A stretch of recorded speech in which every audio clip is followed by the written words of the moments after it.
Hi everyone. Okay, so tonight's presentation, GDPR, the battles in store for test bosses. I wanted to go for a bit of a comedy theme, so excuse the Dad's Army theme that's all the way through this. In terms of the, and please, if you're very passionate about the whole Brexit thing, I apologise in advance for that slide. Essentially, before I get stuck into this, can I just get a show of hands in the room in terms of who actually understands what GDPR is about? I'm in trouble. Okay, so I'm not going to bore everyone with the details as to the sort of the key elements of it and what it all covers in terms of the actual regulations themselves. I mean, I've kind of highlighted it here in terms of the things that I kind of see as the key things for test bosses. So the biggest one for me is obviously from a company perspective, everyone's very, very nervous about the 4% turnover fines, and rightly so. For me though, the key one for test bosses is very much around the whole privacy by design element and how we factor in privacy and building that in and embedding that into our software development lifecycle. And similarly, in terms of the impact on practical day-to-day testing activities, I think the clear consent piece has affected a number of people as well. So, you know, we can't get away with just having a tick box anymore. We have to have a very explicit method of capturing people's consent in terms of understanding what we're going to use the data for, why we're going to use it, where it's going to be stored, and really get that sort of affirmative response from people to say that we can use their data in the right way. It's kind of, for me, it's developed two real camps in the whole GDPR world. I think you've got the doom and gloomers, who everyone is very passionate and sort of frightened to death of these sort of huge fines. You know, I think the whole consent piece where, you know, we're seeing websites having to update on numerous devices and such like to take account of all these different consent capture methods. Potential perception there around the overhead for testing and actually understanding, you know, where the work that's got to go into to understanding where your data is, how it's being used, where it's being used. And there seems to be this sort of absolute focus at the moment that the 25th of May is the absolute be-all and end-all. The reality, it's not actually as bad as a lot of people make out. There's no evidence at all to suggest that the regulators will hit companies with huge fines. It's very much a case that, you know, regulators will work closely with companies, and it's all about sort of educating people rather than beating them with a stick. I think what GDPR actually represents is not necessarily a completely brand new approach to everything. It's evolving the existing data protection rules that are already out there and just modernising them in terms of the way we as test bosses and as companies need to handle people's personal data. Breach reporting procedures. You know, ultimately, most companies will have a mechanism by which they'll report, you know, security breaches. So if your company's being hacked, there will be a method whereby a security officer is informed, or a privacy officer is informed, or IT are informed, and you respond accordingly. Again, all GDPR does is effectively put a 72-hour time limit on it. So it applies an SLA that wasn't necessarily there before. Again, it's an evolution, not a revolution. And I think the other thing as well, don't get too hung up on the whole 25th of May thing. That's basically the starting gun being fired. It's a much longer term strategic thing that you need to think about. So in terms of specific challenges for test bosses, I've kind of categorized it into 5 main areas for me. So I think testware management is a big piece. And when I'm talking testware, I'm talking about test data, test scripts, test evidence. So from a test data perspective, we've all been guilty at some stage of using cuts of production because it's quick and we have to hit certain deadlines on a project. And we don't necessarily think about the privacy implications of doing that.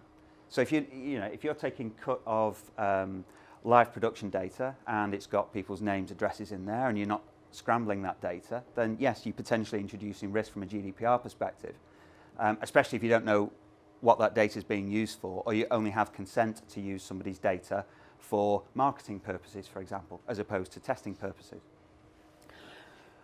I think the other thing with regard to testware management and the whole copying production data, if you like, is using GDPR not necessarily as a way of adding to your workload, but see it as an opportunity to actually grow your test data management facility within your organisation. Start to have a think about expanding your test automation capabilities so that you can generate synthetic test data. So use that to make a good case to increase your budget. Because now you've got a nice, very attractive reason to a CFO and a CEO to extend those budgets because of the fine implications that they're concerned about. The other couple of things with regard to testware management, I think for me, we with regards to capturing evidence of defects or test results. So if you've obviously used a cut of production data and you're working in an environment where you have to capture screenshots or video footage or evidence of a result or a defect, then all of that data is going to be stored within your test tools or stored in an unstructured fashion across whatever sort of data repository that you have, whether that's SharePoint, whether that's Box. You're going to have all of those items there that, potentially contains people's personal data, and it's strewn all over the place. So as test bosses, we need to get a handle on that and understand, again, where the data is. And the same rules apply in relation to test scripts and automated test scripts. So if you have a test automation data set, and again, that is based on production data, obviously we need to have a look at that and see the potential implications from a GDPR perspective. The next area is around tester recruitment. So, whether you're using an external firm such as Corecom, you need to make sure and cover yourself to ensure that you are working with suppliers who are working towards GDPR compliance. And similarly, if you're using an in-house recruitment team, take it upon yourself to go to the relevant recruiters and make sure they're following the right processes and procedures in relation to retaining people's personal data, CVs, video footage, where they've done a video interview, for example. Try and understand what the policy is that people are trying to follow. Testing techniques. So the reason I've included this one is because, ultimately as test bosses, we empower people to test systems to the best of their abilities, and people are using a much greater and wider range of tool sets these days. So if you're looking to test whether an email goes to an external account, you may use a service like Mailinator. If you're using cloud-based services such as SurveyMonkey and Google Forms to capture people's feedback around UAT, or capturing people's feedback with regards to a beta test, again, think about how you're going to structure those forms. Think about how you're going to use those services, because ultimately, if you're putting people's names and addresses in there, or you can identify somebody from that data that you collect, again, you could be in breach of GDPR, so you need to be aware of that. And ultimately, if you are unsure, it's very much a case of going to your privacy office or privacy officer, or the person who has that responsibility in your organisation, and checking with them, working with them to actually understand what those implications are. So don't be afraid to have those conversations. Supplier management. Again, similarly, if you've outsourced testing, you need to, GDPR applies to basically any organisation processing the data of EU citizens. So, and it doesn't matter where those companies are located. So you need to be working with your suppliers, both onshore and offshore, to ensure that they are working towards that sort of GDPR compliance as well, so that they have sufficient measures in place. And we've seen recently with a small organisation called Facebook and Cambridge Analytics, the issues that, you know, to be honest, if I'm sure if this would have happened beyond the 25th of May, the implications for Facebook would have been 1,000 times worse than they probably will be given recent events. So again, it's about understanding your suppliers. Don't take their word for it that they have the right certifications in place or the right procedures. Investigate it, cover yourselves.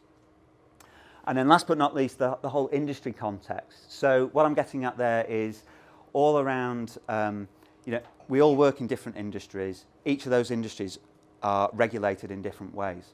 So, you know, if you work in sort of the legal sector versus banking sector versus pharmaceutical sector, you're going to have a different range of regulatory constraints that you need to work within.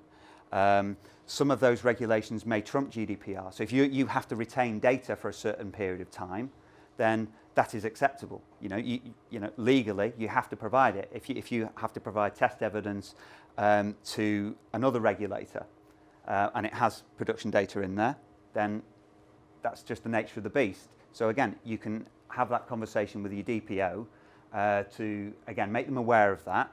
So if the company is investigated from a GDPR regulation perspective, you can actually advise them that you are subject to regulations X, Y, and Z. So I think the key message for me is don't panic. You know, it's the start of a journey. There's a number of actions that you can take to kind of win the battle, if you like. So I think the first one, as I've hinted at, is, you know, work closely with your third-party suppliers, your test tool providers, your offshore testing partners, your test consultancies. Work closely with them to make sure that you, as a TestBoss, are satisfied that they are ticking the boxes when it comes to GDPR compliance. If you have any doubts, go and speak to the relevant people in your organisation. Speak to your data privacy office. I think there's a need to tweak the role of your testers as well. So what I'm getting at here with regards to the increased QA role, and we've seen this more with sort of agile ways of working, where testers are having to evolve a little bit to take on that sort of QA role of the your Scrum teams and kind of monitor and make sure that people are adhering to the quality processes and the delivery life cycle that the teams are moving towards. And I think in terms of embedding that privacy by design element, I think if you expand the role of your testers to effectively be police officers and to kind of review the SDLC, work with your development teams and your ops resources to actually identify where potential privacy gaps may occur. So if you've got environment provisioning processes, for example, and you see gaps there that potentially exposes you from a GDPR perspective, raise it with people. Embed that concept of privacy by design. Obviously, I've talked about the need to work very, very closely with your data protection officer. And I think it's really, really important that, you know, anything that you're unsure of, they're the experts on it. We only know so much. We know how it works in relation to our particular area. We don't know everything, so they are the experts. Work with them, collaborate with them. Build that rapport and that relationship with those guys, so you have that one-to-one relationship with that organisation. Because certainly from a testing perspective, you know, if we take on that sort of more police-based QA role in the SDLC, then ultimately it's a nice little niche for testers to get involved with, and adds another string to the test team's bow, if you like. And last but not least, I think there's a real opportunity here, as I said before, to think about your testing tool sets. So if you don't have anything in place in terms of mechanisms and tools to either generate or mask or scramble test data, now's your chance to actually push that and build that into your sort of budgetary planning and your strategies for the coming years. For the closing credits, so what can we take away from this? So GDPR is coming. We know the 25th of May is the big date for us. But the key thing for me is understanding that it is here for the long term. Don't just rush into a load of actions for the 25th of May. There are certain things you're going to have to do in terms of dealing with projects within your various organisations to deliver software changes to make your company more GDPR compliant or work towards GDPR compliance. But just have it in your minds that, for the next 2, 3, 4, 10 years, 20 years, these regulations are going to evolve. And we as test bosses need to stay really tight to that evolution by working with our privacy officers and also making sure that we align our test processes and practices accordingly. I think there's a lot of lessons we can learn from the whole context-based testing piece. And ultimately, for context-based testing, we're looking at what's around us. We're looking at budget constraints. We're looking at regulatory constraints, requirements over skill sets. All these things that will influence the way you approach testing. GDPR is just another item to consider.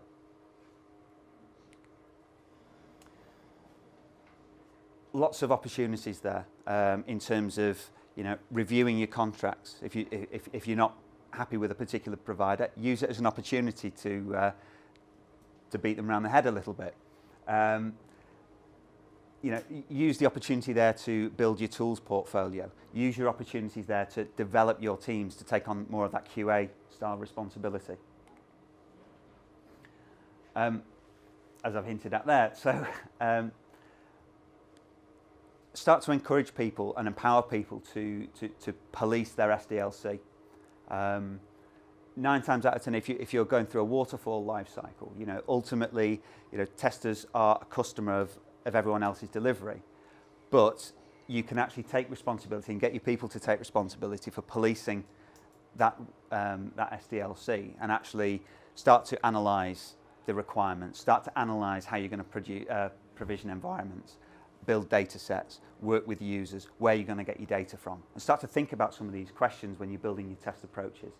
And similarly for Agile, it's much more fast-paced. The discipline still needs to be there, though. So it shouldn't preclude anyone from taking on that police responsibility. And I think the other thing is we're all learning about GDPR. It doesn't matter whether you're a test boss, whether you're a dev boss, a BA boss, it doesn't matter. It's going to hit in IT in a very big way. So we all need to collaborate and work together to understand what the implications are and think about some of these things in terms of, an ops guy may not have thought about the whole test data masking piece. So you can work with your DevOps teams to actually understand how you provision environments and how you can introduce automated test data creation and build that into your DevOps processes. So again, share the knowledge across the organisation. And in closing, I'm very much open to lots of discussions on this. I think it's one of those things where it's not necessarily a Q&A. I think it's an ongoing discussion that we all need to have. So feel free to get in touch with me on LinkedIn and let's continue that conversation. I'd also introduce you to a site that myself and my former team at Think Money Group put together, and we used a local Manchester-based startup called Wakelet, who have created a Pinterest-like application, bit slicker, bit more professional, and you don't have to keep adding pins and just going from multiple pins. It's just you click a link and it takes you immediately to the content that you want. And we created Test with Zest, and what we've done with that is to actually collate a whole bunch of articles, materials, etc. from across the web, so that it's valuable content that anyone can access 24/7. I've actually set up a channel on there all around GDPR. So I've collated a whole bunch of articles from various industry experts, both in the testing and the IT leadership space. So feel free to go on there. There's probably about 15 to 20 articles on there to digest and get your heads around. And that's me. Thank you.